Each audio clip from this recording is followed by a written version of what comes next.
Thank you so much.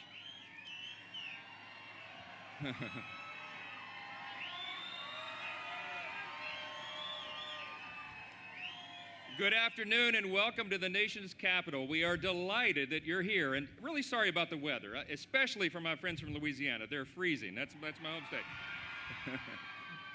It's my great privilege to stand alongside Jeannie and all of my great colleagues who are joining us here today, and so many extraordinary leaders who are braving the weather to join us for this important tradition, and it is an important one.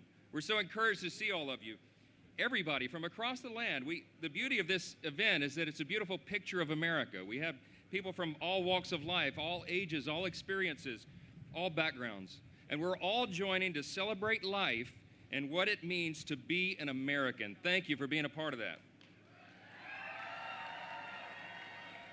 It was the great British statesman G.K. Chesterton who famously observed that America is the only nation in the world that was founded upon a creed. And he said it was listed with theological lucidity in the Declaration of Independence. What is that creed? What is it from our nation's birth certificate, the Declaration, that makes us who we are? We know the language so well. We hold these truths to be self-evident.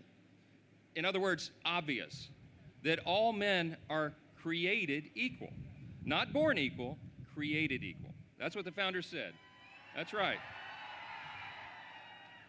And that they're endowed by their Creator with certain inalienable rights, including the right to life and liberty, the pursuit of happiness. Those are inalienable rights. They cannot be taken away.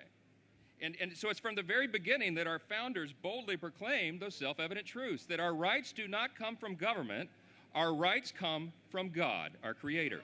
That's right. And it also means that every single person has inestimable dignity and value. And your value is not related in any way to the color of your skin or what zip code you live in, how good you are in sports, where you went to high school. It's irrelevant.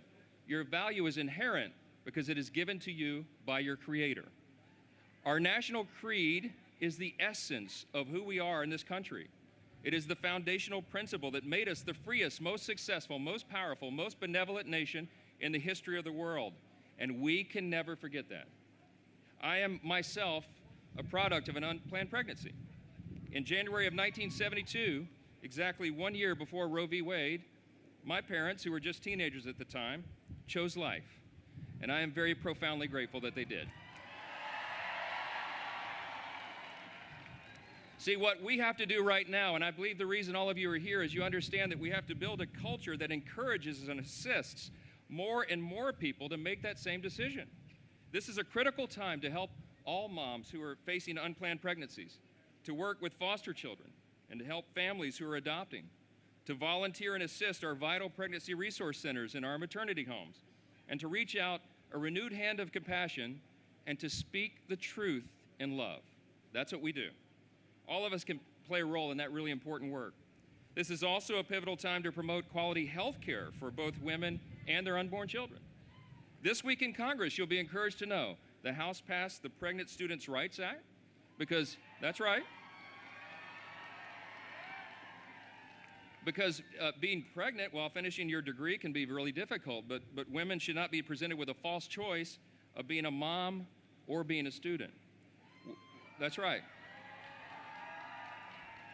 We also passed the Supporting Pregnant and Parenting Women and Families Act. That's a big one too. Right now, you should know, the Biden administration is proposing a regulation to restrict funds to pregnancy resource centers. We know those are the centers that states rely on to assist expecting moms and dads, and that action would undercut that important work, the important material support that expecting and first-time mothers get from these centers. Our bill would prevent that regulation from coming into effect and ensure that the states can utilize these centers to help people in need. Who could be opposed to that? We're passing these bills and we're marching today because it takes a lot of work to convince people that every single human child, every unborn child, has a value that is too profound and precious to ignore.